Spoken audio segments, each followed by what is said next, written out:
ओम नमः सिद्धेभ्यः नमो अरिहन्ताणं नमो सिद्धाणं नमो ऐर्याणं नमो वज्रायाणं नमो लोये सव्साहुणम्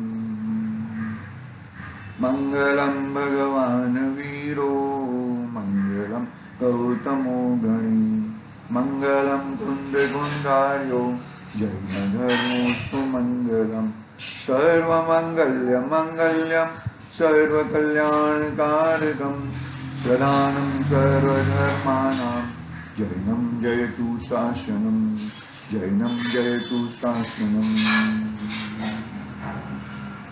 येनात्मबोधयतात्मेव परत्वेनेव चापरम् अक्षयानन्दबोधाय नमस्तु परमात्मने नमस्तु परमात्मने चेतिले चेतन चेत्या विना किम चालसे।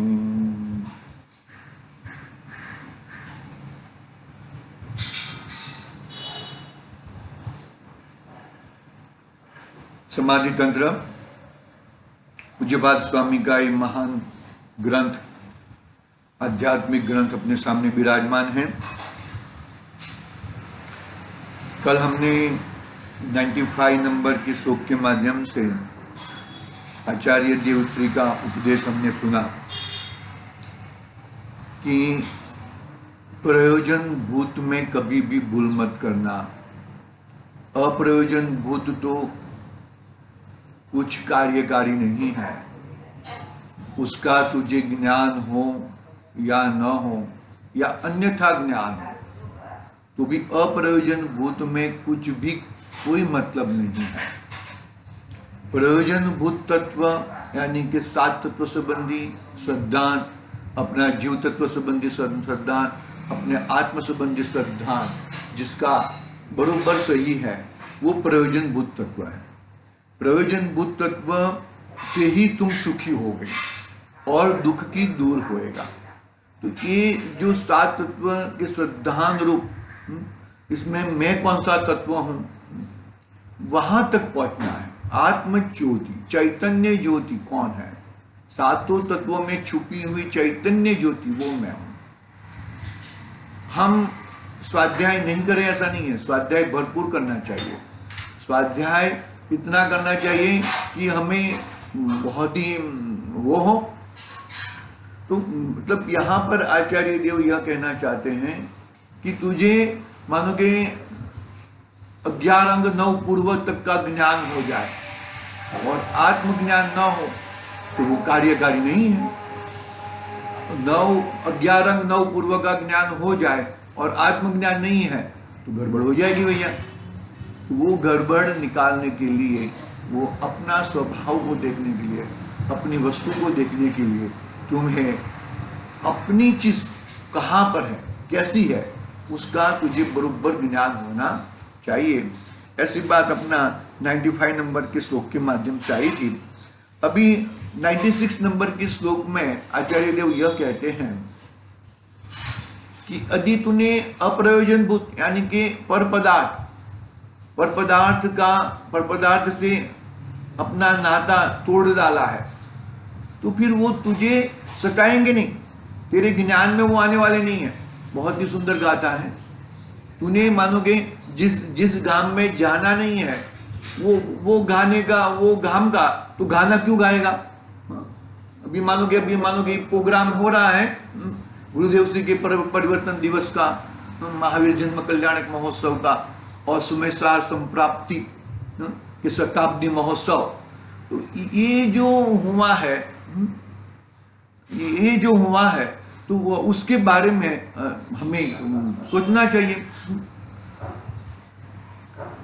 बस क्या हुआ है, देखो ये जो प्रोग्राम हो रहा है तो उसके बारे में तुम्हारा चित्त चलता है ना।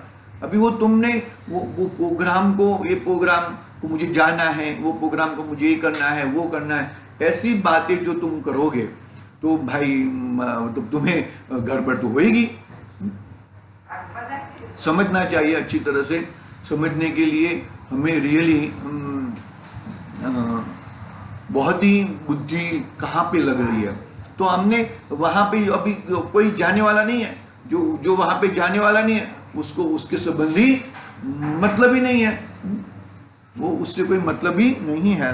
इस प्रकार से अपनी एक गाथा 96 नंबर की गाथा पढ़ते हैं, हम पद्यानुवाद पढ़ते हैं, अनुवाद पढ़ते हैं, देखते हैं। देखो 96, फिर चित्त कहाँ अनासक्त होता है वह कहते हैं।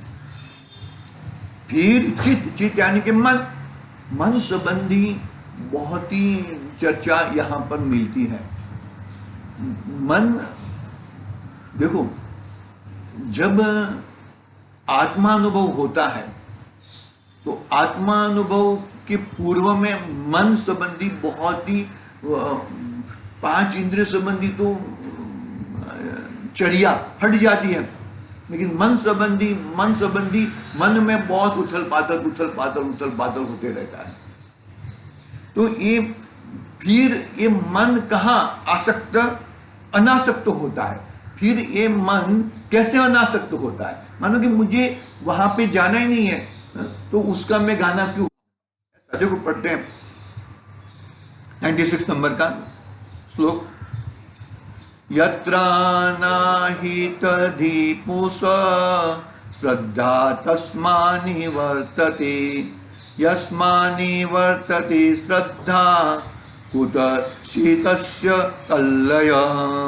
क्या कहते देखो, जहाँ नहीं मतिमग्नता श्रद्धा का भी लोप, श्रद्धा बिन कैसे बने चित्त स्थिरता योग। अभी तुझे तेरी श्रद्धा आत्मा संबंधी लगी है तो बाहर के विषयों में तेरी चित्त नहीं जाएगा।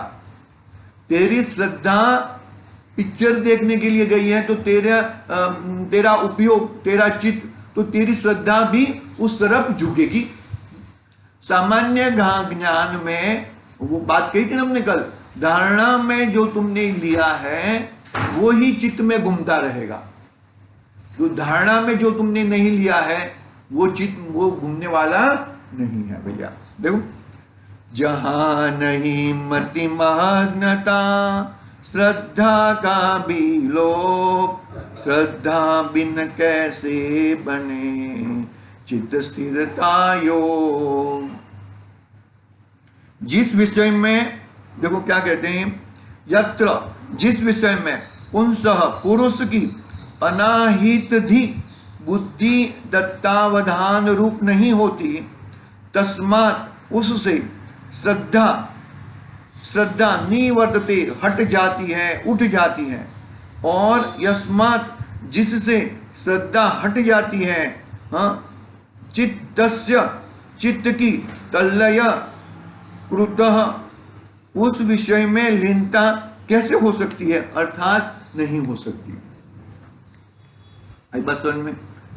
क्या कहना चाहते हैं यहां पर आचार्य देव कि जो चित्त में तेरे मतलब ये मेरा कार्यकारी नहीं है, तो वो मेरा कार्यकारी नहीं है वो तुझे मालूम पड़ गया तो फिर कुछ प्रॉब्लम नहीं है भैया। क्यों प्रॉब्लम नहीं है? क्योंकि यदि तुझे ये चीज तुझे मालूम पड़ गई कि ये इससे मेरा कल्याण होने वाला है, तो उसी देखो 18-19 नंबर के समय सार की ग्राथा आबाल गोपाल वाली, तो पहले वो श्रद्धान करता है कि ये राजा है, ये सेठ है, इसकी मैं सेवा करूंगा तो मुझे पैसा, पहले श्रद्धान करता है, फिर उसमें चित्त लगाता है कि मैं किस प्रकार की श्रद्धा करूं, कैसे सेठ को और राजा को कैसे राजी करूं। वो इस प्रकार की वो लगती है। नहीं तो वो उसको यदि वो श्रद्धा हो गई भी नहीं, ये तो पगार नहीं देता है, ये तो मेरा कार्य नहीं श्रद्धा है इससे, तो फिर वो उसकी तरफ जाएगा भी नहीं और उसकी श्रद्धा भी नहीं करेगा। तो पहले उसकी किसकी श्रद्धा करता है कि पहले भाई ये राजा है, ये सेठ है, बरोबर है, उसके पास पैसा है, उसकी वो पैसा सबको बरोबर पगार भी देता है, बरोबर है। नहीं तो कोई सेठ कंजूस हो, पगार ना देता हूं, 2-2 मिनट का भी हिसाब करता हूं, ऐसा ऐसा ऐसा सेठ से नहीं काम करना है हमें, ठीक है। दृष्टांत को थोड़ा लंबाया, कहने का भाव यदि उसको पहले श्रद्धान हुई ना, श्रद्धान के बाद उसकी सेवा करता है, फिर और किधर घूमेगा नहीं, और किधर जाएगा नहीं। अभी तो मेरे ये सेठ ही मेरे कार्यकारी है, बरोबर है, ऐसा ही बात है ना। तो ठीक उसी तरह यह जीव अपने ज्ञान स्वभावी आत्मा में, अपने ज्ञान स्वभावी आत्मा का श्रद्धान, अपनी वस्तु का श्रद्धान हो जाता है। पकड़ना बात को अच्छी तरह से, श्रद्धान हो जाता है, तो फिर पर का श्रद्धान उसे होता नहीं है, पर का श्रद्धान होता नहीं है।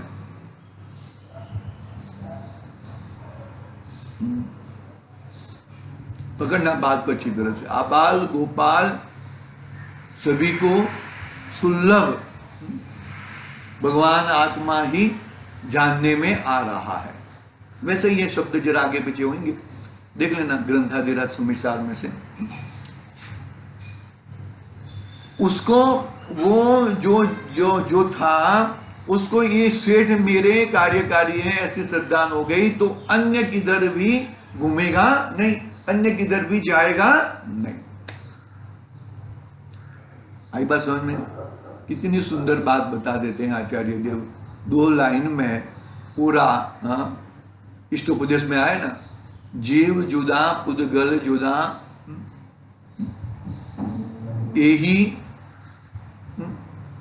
यही तत्व का सार, बाकी सब उसका विस्तार जो है। वो थोड़ा देख लेना वहां पे इष्टोपदेश में, अंतिम 50 नंबर का श्लोक है, वो पूज्यपाद स्वामी का ही है।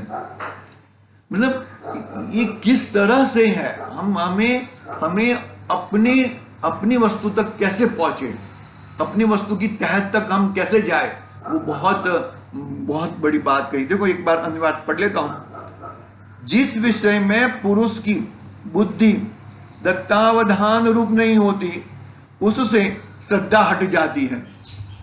जिस विषय में पुरुष की बुद्धि दत्तावधान रूप नहीं होती, उससे श्रद्धा हट जाती है, उठ जाती है। और जिससे श्रद्धा हट जाती है, चित्त की उस विषय में लीनता कैसे हो सकती है, अर्थात नहीं होती। उस विषय में उसकी लीनता नहीं हो सकती। कहाँ पे लीनता नहीं हो सकती? कि भाई जिस विषय में पुरुष की बुद्धि दत्तावधान, अरे इससे मेरा कुछ कार्य सदने वाला नहीं है, मैं गलत जा रहा हूं, तो वहां से निकल जाता है। हम मटेरियल देते हैं, उधारी में माल देते हैं, पेमेंट भी हो चुका है, पैसा मांगने के लिए जाते हैं, पैसा दे दो भाई हमारा, मालूम पड़ जाता है कि भाई ये पैसा नहीं देने वाला है, आगे पीछे करने वाला है, तो 2 दिन के बाद वापस जाते हैं। मतलब जल्द में अब अभी निकल जाते हैं, अभी बोल के कुछ मतलब नहीं है, बाद में आएंगे करके। ऐसा है भाई, स्वरूप ऐसा है। पकड़ना बात को। देखो हम टीका में प्रवेश करते हैं, देखो क्या कहते हैं आचार्य देव टीका में। जहां अर्थात जिस विषय में बुद्धि संलग्न नहीं होती, अर्थात बुद्धि दत्तावधान रूप नहीं होती, यज्ञ वाहित दोरीति, ऐसा भी पाठ है। यज्ञ वाहिती दोरीति ऐसा पाठ है ना।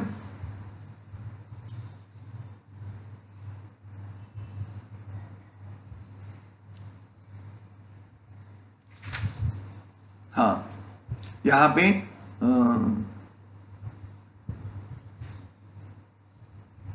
यज्ञ वाहिती, हाँ ये रहा, यहाँ पे संस्कृत में है, और ये भी यहाँ पर भी है, यत्र नाहि, ये नहीं, लेकिन यत्रे वाहिती धीरता, यानी कि यज्ञे वाहित धोरिति, ऐसा भी पाठ है। तो उसका अर्थ यह है कि जहां अहित बुद्धि अर्थात अनुकारक बुद्धि होती है, किसकी? पुरुष की, उस विषय से श्रद्धा वापस फिरती है। अरे ये मेरा कार्यकारी नहीं है, ऐसा देखो यहां पर अर्जुन की तरह सोचना। हाँ, मुझे तो यही दिखता है, मुझे और कुछ दिखता नहीं है, मुझे तो मेरा कार्य ही सधना चाहिए और कुछ नहीं, लपट चपट नहीं करना। बस समझ में आया? देखो पुरुष अर्थात अनुकारक बुद्धि होती है, किसकी? पुरुष की। उस विषय में श्रद्धा वापिस फिरती है, उस विषय में श्रद्धा, जिससे श्रद्धा वापिस फिरती है उस विषय में चित्त की लीनता कैसे हो सकती है? जहां से वापिस आया वहां पे वापिस नहीं जाएगा। कैसे होती है? इस विषय में चित्त का लय अर्थात आसक्ति कैसे, कहां से होगी? कहीं से भी नहीं होएगी। इस तरह अपना टीका की बात हुई है, आगे की बात भावार्थ है, विशेष स्पष्टीकरण कल पढ़ेंगे। आज के लिए ओम नमः सिद्धि व्याह। निज निधि निज में बताई यह अनंत